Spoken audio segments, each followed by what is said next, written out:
أطلق شرطي بولاية أمن المدينة الحمراء صباح اليوم الأحد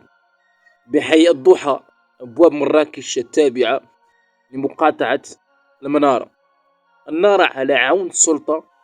برتبة مقدم ورئيس القوات المساعدة، ما أدى إلى إصابة الأول برصاصتين في الفخذ والثاني برصاصة واحدة. وأوضحت مصادر عدة من السلطة المحلية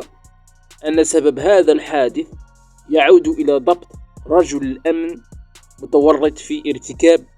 مخالفة في مجال التعمير بشقته الواقعة بحي الضحى منطقة 20، تتمثل في شروعه في تسوير جزء من الملك المشترك للعمارة وتحويله إلى مرأب خاص بدراجته، وأن ما تعرض له عون السلطة ورئيس القوات المساعدة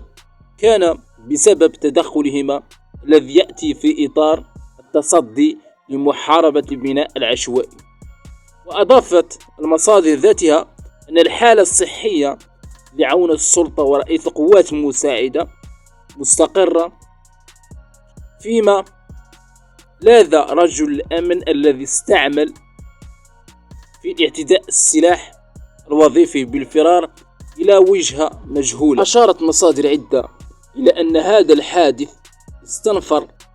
مختلف الأجهزة الأمنية بالمدينة الحمراء التي حلت بحي الضحى رفق والي أمن مراكش الذي أشرف على البحث القضائي الذي فتح بتعليمات من النيابة العامة المختصة لتحديد المسؤوليات في هذه الواقعة.